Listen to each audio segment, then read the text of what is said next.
gimana tuh pendapatnya Mbak Ida tuh? Ya, kalau menurut saya, kalau misalnya kita mendapatkan berita dari manapun itu, kita jangan langsung mempercayainya. Kita harus memfilter atau mencari kebenarannya, dan supaya kita tidak terjebak dalam berita yang hoax dan menciptakan kayak kerusuhan gitu ya, itu yang harus dihindari. Tapi Mbak Ida sebagai perempuan yang disabilitas begitu ya, pemilu kita ini banyak nggak sih kemudian berbicara tentang disabilitas, atau disabilitas itu termasuk yang dibahas ketika ada pelaksanaan pemilihan?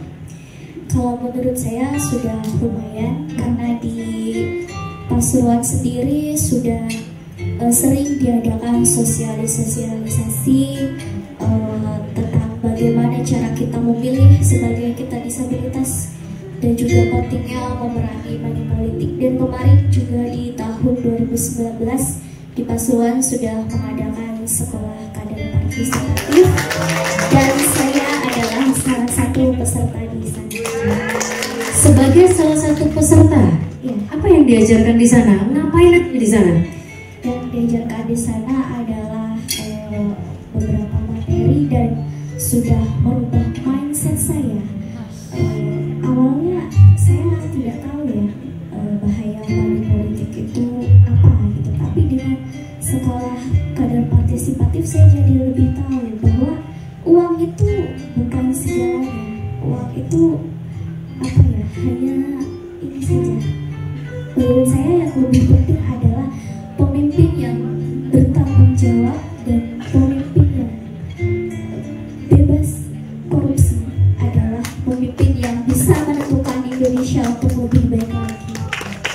Wow, luar biasa. Ini sekolahnya mungkin dari Ibu, dari Bawaslu ya? Dari Bawaslu. Oh, kepala sekolah? Kepala sekolahnya. Oke, ini kepala sekolah yang untuk yang kaderisasi tadi itu, atau sekolah kader. Jadi ya. Bawaslu kemarin kita menyelenggarakan sekolah kader. Untuk penyelenggaranya kita lakukan proses seleksi, dan Mbak Ida masuk seleksi. Dan waktu masuk di awal kita ada pre-test dan post-test, dan Mbak Ida bisa menceritakan bagaimana proses mengerjakan soal pre-test dan post-test melalui Socrative pakai Android. Silakan ceritakan. Jadi saat free test dan post test itu di situ sudah disediakan link ya, sudah disediakan link, ada aplikasinya juga. Tapi kemarin saya mengerjakan lewat link di Google. Saya masuk ke browser, kemudian di situ disediakan beberapa pertanyaan yang dibahas juga di sekolah kader tersebut, dan alhamdulillah saya bisa menjawab semuanya. Kita tidak memakai braille, tapi kita sama pakai handphone. Pakai Android itu ya? Pakai Android, dan Android itu ada perintah suaranya, perintah suara. Iya, jadi karena kita memang punya keterbatasan di visual, jadi lebih ke audio. Jadi di handphone itu kita bisa pasang aplikasi ya, semacam itulah. Jadi dia itu nanti mengatakan apa saja yang ada di dalam situ. Mbak Ida mungkin bisa menceritakan saat hari H cara nyoblosnya seperti apa, dan sebelum hari H pernah tidak disapa oleh orang yang memberikan money politik? Iya, kalau sebelum hari H itu pernah dikasih ya money politik gitu sama salah satu calon. Jadi saya benar-benar nggak tahu waktu itu ada salah satu, bukan calonnya sih, semacam tim ses yang ke rumah. Terus habis itu saya tidak terlalu menyimak. Saya kira ya cuma kampanye saya kira cuma memberikan calonnya saja. Tapi ternyata pas pulang itu baru saya tahu bahwa mau memberikan beberapa politik gitu, beberapa nominasi uang gitu. Akhirnya saya nggak mau, dan saya meminta untuk orang tua saya memberikan ke tim ses yang tersebut. Ini prosesnya sudah selesai berarti sekolahnya? Sudah atau masih berlanjut? Sekolah kader sudah selesai, tapi nanti ada tahapan kelanjutan, dan setelah mengikuti program terhadap sekolah kader. Kita sudah cari informasi apa yang dilakukan Mbak Ida untuk menyampaikan hasil di sekolah kader. Bisa diceritakan Mbak Ida?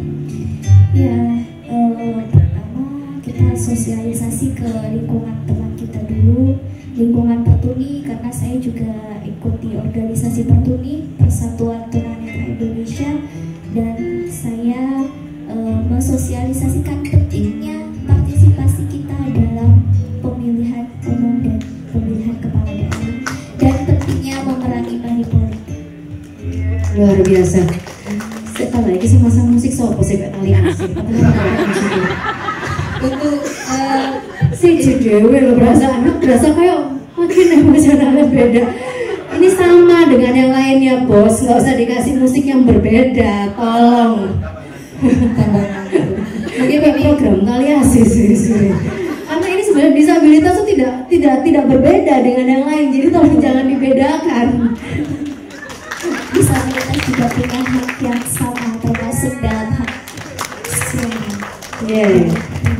Di TPS Mbak, waktu untuk nyoblos braille, bagaimana cerita teman-teman Pertuni yang bisa baca braille itu kesulitan atau tidak, yang tidak bisa baca pas nyoblosnya ya? Aksesibilitasnya ya. Kalau dari saya sudah bisa membaca braille, jadi saya tidak terlalu kesulitan. Cuman kadang ada beberapa tim di sana yang kadang tuh udah males aku nyariin pakai yang biasa aja, nggak usah pakai template gitu.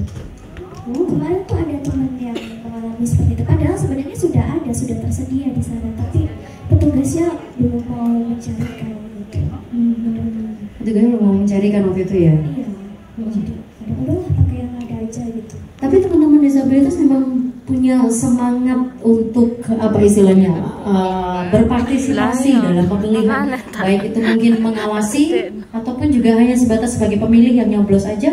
Semangatnya gimana nih dari teman-teman disabilitas? Kalau dari teman-teman disabilitas itu semangatnya sangat tinggi ya. Kalau untuk pengawasan mungkin mereka belum terlalu ini, karena mereka juga bingung bagaimana caranya gitu kan, apalagi yang pengawasan penglihatan seperti saya. Tapi kalau untuk berpartisipasi pada saat